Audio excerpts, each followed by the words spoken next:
दिव्याच किचनमध्ये तुमचं स्वागत आहे। हे सगळं बघून माठ वगैरे बघून लक्षात आलं असेल ना, मी लास्ट पोपटीच्या व्हिडिओमध्ये दिव्यास फार्म हाऊसवर जी पोपटी बनवली होती त्यावेळी मी म्हटलं होतं की मी घरी पण कशी बनवायची ते दाखवणार आहे। हे फक्त घरी हे मातीचं सोरकूल, मातीचं छोटं मोठं कसंही असेल ते पाहिजे। बांबुडीचा पाला पाहिजे। हा बांबुडीचा पाला आहे। मी कर्जतवरून येताना फार्म हाऊसवर जेव्हा पोपटीचा व्हिडिओ त्यावेळी तोडून आणला होता आणि फ्रीजमध्ये ठेवला होता। हा इथे सुद्धा रान, जंगल रान वगैरे असं रोड साईडला उगवतं ना, तिथे सुद्धा हा कुठेही उगवतो। याला एक छान अरोमा असतो, ओव्यासारखा थोडासा एक वेगळा एक अरोमा असतो आणि त्याचा अरोमा त्या पोपटीमध्ये उतरतो आणि त्याची ती खरी चव असते। थोडंसं स्पायसी असं एक हे असं गरम असतो हा पाला। आणि हा मी स्वच्छ धुवून घेतलाय। व्हेज पोपटीमध्ये तुम्ही सगळं व्हेज भाज्या ज्या तुम्हाला आवडतील, कंदमुळं, रताळं, करांदा, नंतर कणगी, बटाटा, पावटा मेन असतो व्हेजला। नॉनव्हेजला पण पावटा घालतात, नुसते चिकनची पण करतात। आपण पावटा, तूर आणि हरभरा जे तिकडे घेतलं होतं तेच घेतोय। चिकन घेतलंय मी साधारण 1.5 किलो मऊ चिकन घेतलंय आणि त्याला मी आलं लसूण हळद लावून ऑलरेडी मॅरिनेट करून चांगलं 1-1.5 तास ठेवलं आहे। आणि आता आपण करायला घेऊया। रताळं स्वच्छ धुवून थोडी स्किन वरची काढली आहे। हे करांदा आहे, माहीत असेल मार्केटमध्ये मिळतात। ही कणगी आहे। बटाटा मी घेत नाहीये कारण मडकं छोटा आहे, किती आपल्याला पुरेल माहीत नाही। चिकन पण आहे आणि भाज्या पण आहेत। ह्याला सालीसकटच कापून घ्यायचं असतं स्वच्छ धुवून। तुमच्या आवडीनुसार फोडी करून घ्या। आपण हे गॅसवर करतोय त्यामुळे फोडी फार मोठ्या करू नका, कारण त्या कुक झाल्या पाहिजेत आतमध्ये, म्हणून आपण फार मोठ्या नाही करणार आहोत। असं सगळं कापून घेऊया पहिलं।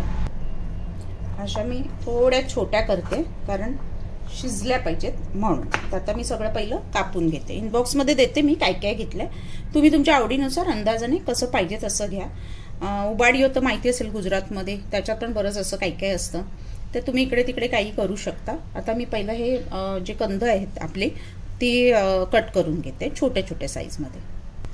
कंद कापून झाले। आता आपण ह्याला आलं लसूण हळद लावले, मीठ।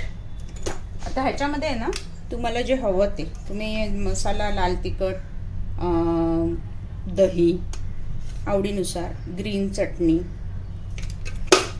मसाले जे पण तुम्हाला आवडत असतील ते घेऊ शकता। ह्याच्यामध्ये आता आपलं मीठ झालं, ग्रीन चटणी, हिरवी मिरची, कोथिंबीर आणि देते मी काय काय घातलंय। आलं लसूण थोडंसं घातलंय, लिंबू पिळला आहे, चाट मसाला। सोरकुल्ला हल्ली स्पेशली मार्केटमध्ये गॅसवर ठेवण्यासाठी येतात, तर कारण गॅसवर तडकण्याचे चान्सेस जास्त असतात, म्हणून 1-2 चमचे अंदाजाने दही घातले। गरम मसाला अर्धा चमचा चाट मसाला, नंतर आपला मालवणी लाल तिखट, मालवणी मसाला आपण वापरणार आहोत, तर तुम्हाला तिखट कसा हवा त्याप्रमाणे घ्या। थोडं स्पायसी घेते कारण खाली भाज्या आणि वर चिकन ठेवणार आहोत आपण, त्यामुळे चिकनचा ज्यूस त्या भाज्यांमध्ये मिक्स होऊन त्या भाज्यांना पण त्याची टेस्ट आली पाहिजे। आणि बारीक गॅसवर हे आपण गॅसवर ठेवणार आहोत। आता हे छान आपण एकजीव करून घेऊया। हे असं सगळं करून 1 तास आधी ठेवलं तरी चालेल, मला तुम्हाला दाखवायचं होतं म्हणून मी आता हे आत्ता करते। आलं लसूण ऑलरेडी हळद लावून ऑलरेडी मी ठेवलं होतं। तर ह्याला छान मिक्स करून घेऊया सगळं। बऱ्याच ठिकाणी दही वगैरे लावत नाही, नुसतं मीठ, तेल, आपलं तेल राहिलंय आणि मसाला, बस हळद, बाकी काही करत नाही। पण मी थोडंसं चमचमीत बनवण्यासाठी एवढं सगळं मेहनत घेते आहे। तर तुमच्यावर आहे, तुम्ही कसंही। बांबुडीचा पाला फक्त बघा, रान वगैरे जंगल जिथे उगवलं असेल ना तिथे पान तोडून स्मेल करून बघा, नॉर्मली कळतं। थोडंसं ते पालकचं पान असतं ना त्या टाईप त्याचं पान असतं, आणि असं तोडून त्याचा एक स्मेल बघा, ओव्यासारखा उग्र त्याला एक स्मेल येतो। आता आपण पोपटी लावायला घेऊया मडक्यामध्ये।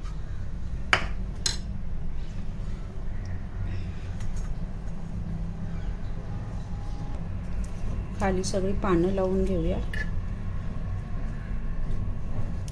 बरीच पानं आपण खाली लावूया, कारण का गॅसवर आहे ना तर जळू शकते. शेकोटीमध्ये कसं चारी बाजून उलटं घालतात मडकं, म्हणजे इथून असं त्याचा उष्णता शेकोटीची जाते आणि आपल्याला आता उलटं गॅसवर ठेवायला काही ऑप्शन नाही आहे, त्यामुळे आपण सरळच ठेवणार आहोत. पोपटीचा फ्लेवर आपल्याला घ्यायचा, त्यामुळे पानं जास्त मी खाली भरपूर लावली आहे आणि साईडला अशी लावून घेते. आणि खाली आपली कंदमुळं आणि भाज्या मी घालणार आहे. पहिली कंदमुळ्यांना थोडंसं मीठ लावून घेते किंवा वरनं असं थोडंसं टाकते. हे रताळं, कणगी, रताळं आणि बटाटा नाही वापरते, कारण मडकं हे मातीचं जे आपलं हे आहे ते पुरणार नाही. मग थोडंसं त्याच्यावरती मी मीठ शिवरते, टेस्टलेस होऊ नये म्हणून.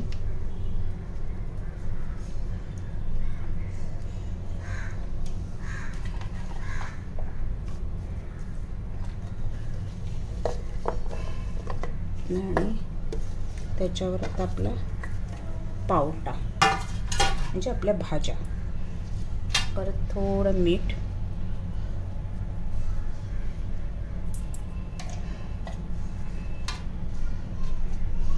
आपल्या तूर, पावटा आणि हरभरा घेतलाय. हरभरा नॉर्मली नाही घेत, पण मी घेतलाय. उबाडियोमध्ये ना सगळं असतं. हे एक लाल कंद म्हणून येतं ते असतं, पण ते आपल्याकडे नाही मिळत. सुरतला वगैरे त्या साईडला मिळतं, त्यामुळे मी ते काय वापरलं नाही. आता आपलं सगळ्यात शेवटी आपलं चिकन जाणार आहे, तर त्याला मी छान प्रेस करून घेणार आहे.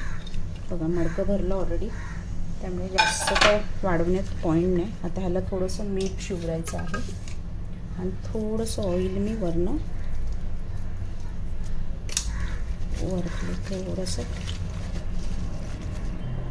थोडंसं ऑइल मॉइस्ट राहण्यासाठी. कधी कधी ना ड्राय होतं जास्त कुक झाली की. आणि आपलं चिकन वरनं एवढ्यासाठी घालते, त्याचा रस त्या खाली भाज्यांमध्ये उतरणार शिजताना. छान असं स्प्रेड करूया. ते साईडने पानं लावणार आहोत आपण.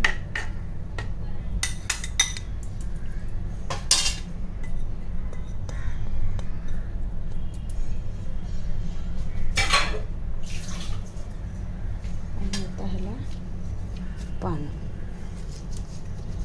बाजूने लावून घ्यायचे, वरनं फॉईल पेपरने मी कव्हर करणार. ह्याच्यामध्ये अंडी पण ठेवू शकता, पण हे गॅसवर करते त्यामुळे मी अंड ठेवायची डेअरिंग करत नाही आहे, कारण कुक होणं गरजेचं आहे. तर बारीक गॅसवर मी मडकं एक 10-15 मिनटं ठेवून नंतर मग मी चेक करणार आहे. आता हे पानांनी छान कव्हर करूया. चवीचं खायचं तर थोडी मेहनत घ्यावीच लागेल ना. आणि सगळं पाला, आपली कोथिंबीर राहिली घालायची, मी विसरली आहे. जाऊ द्या, आता आपण सर्व करताना वरनं घालू. आता ह्याला फॉईलने मी छान कव्हर करते.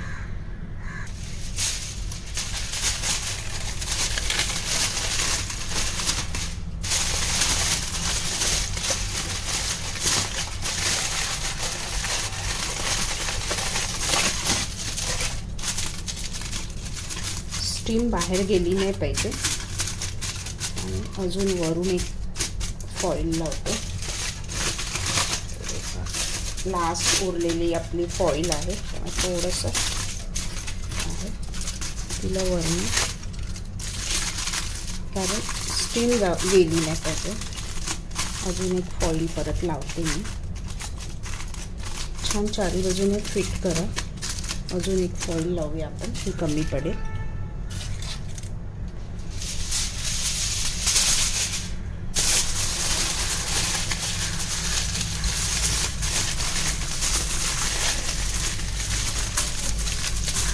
छान फिट झाला. आता गॅसवर आला आपण 15 मिनटं तरी ठेवूया. आगीमध्ये जेव्हा आपण टाकतो ना शेकोटीत, त्या 20 ते 25 मिनटात होते तयार. आता गॅसवर किती मिनटात होईल मला तेवढा अंदाज नाही आहे. मी सुद्धा फर्स्ट टाईम बनवते, हा प्रयोग म्हणायला हरकत नाही. आणि आता आपण हिला गॅसवर ठेवूया. गॅसवर, बारीक गॅसवर आपण एक 15 मिनिटांनी बघूया, आपल्याला अंदाज येईल. 20 मिनिटं झाली आहेत आणि बांबुडीच्या पाल्याचा ना अरोमा दरवळतोय मस्त, म्हणजे सुगंध पसरलाय. अजून 5 मिनिटांनी आपण गॅस बंद करणार आणि स्टीम आतमध्ये छान असं मुरण्यासाठी 10 मिनिटानंतर आपण मडकं ओपन करणार आहे. म्हणजे का त्याच्यात जर काय थोडंफार कच्चं राहिलं असेल, कंदमुळं आहेत ना म्हणून, तर ती पण कुक होतील त्या स्टीममध्ये. तर अजून 5 मिनिटं ठेवणार, 5 म्हणजे टोटल 25 मिनिटं, आणि नंतर आपण गॅस बंद करणार आणि आपण बघणार, आपली 10 मिनिटानंतर ओपन करून बघणार आपली पोपटी परफेक्ट झाली आहे की नाही. पोपटी उघडून बघूया. साधारण 10 ते 15 मिनिटांनी, 25 मिनिटं आपण बारीक गॅसवर ठेवली आणि 15 मिनिटांनी आपण तिला ओपन करते. गरम आहे मस्त, आतमधली स्टीम बाहेर गेलेली नाही आहे. मस्त कुक झाली आहे, पाण्याच्या रंगावरनं कळते. आता तिला आपण पलटी करूया. म्हणजे प्लेट छोटी आहे पण चालेल, आपण पलटी करूया त्याच्यामध्ये. गरम आहे, हळूच पलटी करते. वाव, मस्त आपली पोपटी तयार झाली आहे आणि कुक पण झाली आहे प्रॉपर, बघा. आणि अरोमा पण छान आला आहे. आणि आता जरासं गार होऊ दे, मग त्याची टेस्ट करून बघते. आपलं चिकन हे बघा, मडक्यात अजून थोडी अर्धी आहे, प्लेटमध्ये जागा कमी आहे त्यामुळे थोडीशी मी काढली आहे. प्रॉपर कुक झाली आहे ही बघा, टेस्ट करून बघते. वाव, मस्त चिकन परफेक्ट कुक झालं आहे 25 मिनिटात. नक्कीच करून बघा. आणि त्याला तो पानांचा, बांबुडीच्या पानाचा अरोमा पण आला आहे. करून बघा. आणि मी आता हा व्हिडिओ अपलोड केल्यानंतर कमेंट्स पण करा. दिव्याज किचनवरती लाईक करा, सबस्क्राईब करा आणि घरच्या घरी पोपटी बनवा आणि आस्वाद घ्या.